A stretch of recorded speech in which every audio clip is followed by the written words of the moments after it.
Bom dia, pessoal. Hoje é sexta-feira, 20 de junho. Estamos finalizando aqui mais uma lição da Escola Sabatina. Lembrar vocês, não sei se dá tempo ainda de pedir a lição para o próximo trimestre. A minha já está aqui em mãos.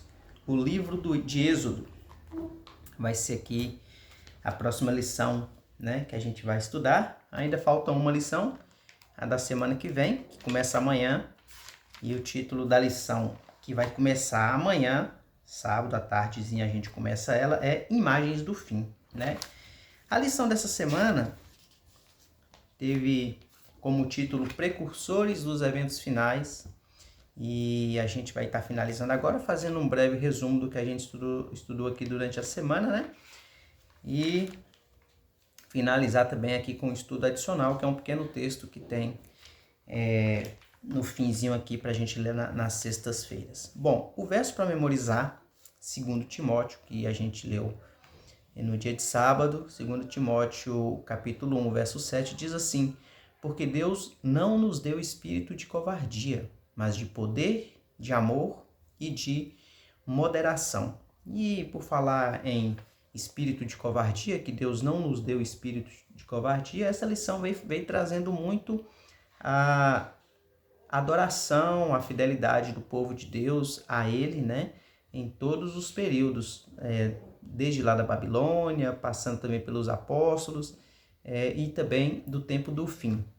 Eu me refiro em todos os períodos, não que trouxe detalhes de todos os períodos, mas falando aqui lá do tempo de Daniel, do tempo dos apóstolos e também do tempo do fim. E aqui já no tema de domingo, Daniel 2 e a interpretação historicista, como foi explicado no vídeo desse dia. Existem 4 estilos de estudo das profecias, né?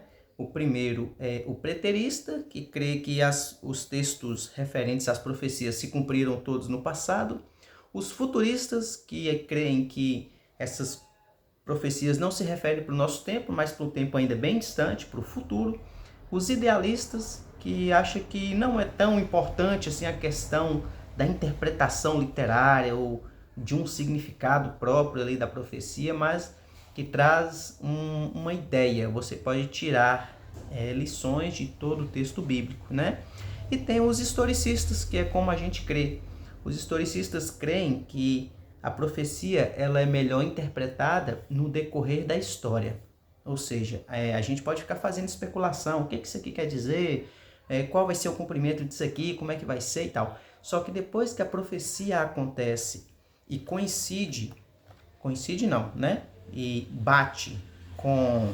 Porque se a gente falar coincide, vai estar parecendo que é coincidência. Não é coincidência, né? A gente sabe que Deus tem tudo sob controle.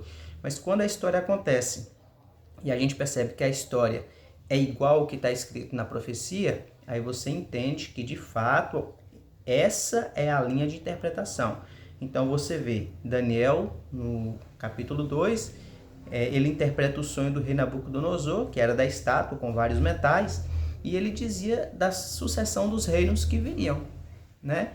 Até então, naquele momento, ninguém podia especular. Inclusive, aqui no tema de segunda-feira, o rei Nabucodonosor manda fazer uma estátua toda de ouro, né? Dizendo assim, não, meu reino nunca passará a outro rei. Eu vou ser eterno aqui. A Babilônia vai ser para sempre a maior potência do mundo. Então talvez ele pudesse criar na cabeça dele, outras pessoas da época dizer assim, não, esse surgimento aqui, dessa interpretação do sonho, vai se referir a tal coisa, e fazendo especulações. Então, sem especular, o tempo passou e a gente viu a sucessão dos reinos na história, está na história, por isso que fala historicista. Nós sabemos que depois dos babilônios, ou babilônicos, vieram os medos e os persas. A gente sabe que os medos e os persas foram derrotados pela Grécia, e a gente sabe que a Grécia foi derrotada por Roma. Então é a sucessão dos reinos que viriam. Roma não foi derrotada, Roma foi dividida, a Europa começa a surgir ali, né? Então, a maneira historicista de estudar as profecias, no nosso ver, é a maneira mais correta. No tema de segunda, adorando a imagem, nós vimos, como eu já havia falado, Nabucodonosor manda fazer uma imagem de ouro e pede para que todos adorem a imagem. Adorar a imagem era adorar ao rei. E adorar ao rei era como se considerasse ele como um deus. Então, Nabucodonosor, ele estava se colocando ali como se ele fosse, estava querendo se colocar como se fosse um deus, né? Inclusive a expressão rei dos reis quer dizer que ele é rei sobre vários reis, ou seja, é como se ele fosse um deus, né? Inclusive Daniel chama ele de rei dos reis, só que depois fala assim, mas há um Deus nos céus, né, que te fez saber tudo isso. Primeiro ele fala que Nabucodonosor de fato era um rei muito poderoso, só que ele diz que existia um Deus, e existe um Deus mais poderoso do que Nabucodonosor. E ali os amigos de Daniel se recusam a adorar a imagem, são jogados na fornalha e Deus os protege. Eles dessa forma evitam, recusam a desobedecer a Deus e aos mandamentos, né? Que é adorar a outros deuses, adorar a imagem de escultura, enfim. No tema de terça-feira, adorando a imagem novamente, nós vimos no livro do Apocalipse, capítulo 13, que surgem duas bestas, uma no início do capítulo e a outra na segunda parte do capítulo 13. E a gente vê como que a besta que surge depois, lá da terra, ela manda fazer uma imagem em homenagem à primeira besta que surgiu da água, né? E todas as pessoas do mundo deviam adorar a imagem da besta. E também aquela imagem ia, como diz, ia ter assim, adorar a imagem seria adorar a primeira besta, certo? A besta que havia saído da água. E todos que não adorassem, assim como os amigos de Daniel, sofreriam pena de morte. Mas a gente viu mais uma vez que Deus livra o seu povo, né? Quarta-feira, perseguição à Igreja Apostólica. Nós vimos na leitura aqui do capítulo 12 do livro de Atos dos Apóstolos, falando a respeito da morte de Tiago, da prisão de Pedro, e como a igreja se manteve em oração e Pedro foi liberto ali da prisão, encontrou com eles e tal. Então, assim, mostrando a perseguição que a igreja apostólica, ou seja, a igreja dos apóstolos da época de Cristo ali, foi perseguida. Quinta-feira, a marca da besta. Nós vimos aqui em relação, mais uma vez ligando aquele ponto lá do Apocalipse capítulo 13, porque aquela imagem feita à primeira besta, uma imagem em homenagem à primeira besta, ela tinha um significado, um número, né? Que era o 666 e tal, se referindo à marca da besta. E nós vimos como que o sábado se encaixa perfeitamente nesse sinal, não na marca da besta, né? Mas o domingo como sendo a marca da besta e o sábado como sendo ali o selo de Deus. Nós estudamos a respeito desse assunto também. Aqui teve dois textos interessantes. Um foi Jesus curando a mão de um enfermo, uma mão que tinha problema, né? Ressequida e tal. E Jesus cura a mão dele e era sábado. E os homens questionam e queria perseguir, e queria ver como que ia matar Jesus, porque ele fazia isso aos sábados. E Jesus fala assim, olha, se uma ovelha cair em um buraco no sábado, vocês não vão fazer todo o esforço para tirá-la de lá? Né? Imagina um homem, um filho de Deus, que vale muito mais do que uma ovelha. E o outro foi a cura de um homem no tanque, lá no templo. Né? Também era sábado. E aí Jesus diz assim, olha, o sábado foi feito para fazer o bem, certo? E chegamos aqui no estudo adicional para finalizarmos o estudo da lição dessa semana e diz assim, em todos os tempos Deus tem usado os santos anjos para socorrer e livrar seu povo. Vieram como homens com roupa de peregrino, anjos apareceram em forma humana a homens de Deus, repousaram como se estivessem cansados sob os carvalhos ao meio-dia, aceitaram a hospitalidade dos lares humanos, agiram como guias aos viajantes surpreendidos pela noite, acenderam com suas próprias mãos o fogo do altar, abriram as portas do cárcere, libertando os servos do Senhor, revestidos da armadura do céu, vieram para remover a pedra do túmulo do Salvador. Muitas vezes, anjos aparecem em forma humana nas assembleias dos justos.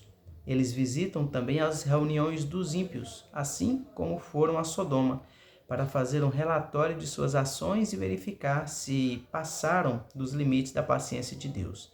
O Senhor tem prazer na misericórdia e, por amor aos poucos que realmente o servem, restringe as calamidades, prolongando a tranquilidade das multidões. Aqueles que pecam contra Deus mal compreendem que devem sua própria vida aos poucos fiéis que eles gostam de ridicularizar e oprimir. Então, nós percebemos aí como que Deus pode agir nas nossas vidas, como que Ele designa anjos para trabalhar em favor do seu povo. A gente viu também que o mundo ainda não está pior por causa de um pequeno povo fiel a Deus, e por amor a Ele é que Deus ainda não acabou com todo o mal nesse mundo, porque ainda tem pessoas para que Deus possa alcançar para serem salvas. Se você ainda não se entregou inteiramente a Cristo, que você faça isso enquanto há tempo, enquanto Ele ainda intercede por você. Eu também vou procurar fazer isso daqui, de onde estou, onde quer que esteja. Que Deus perdoe os nossos pecados e nos ajude a estarmos sempre mais perto dele. Amém? Vamos orar? Senhor nosso Deus, te agradecemos por mais um dia na tua presença. Pedimos ao Senhor perdão pelos nossos pecados. Que o Senhor nos ajude com a nossa falta de fé. Que o Senhor nos ajude, Senhor Deus, a vermos a tua mão poderosa nos guiando. Que o Senhor nos ajude a entender que os teus santos anjos nos protegem e que precisamos a cada dia sermos mais entregues a ti. Fique conosco, dá-nos a honra da tua presença em nossas vidas. Oramos em nome de Jesus. Amém. Então é isso.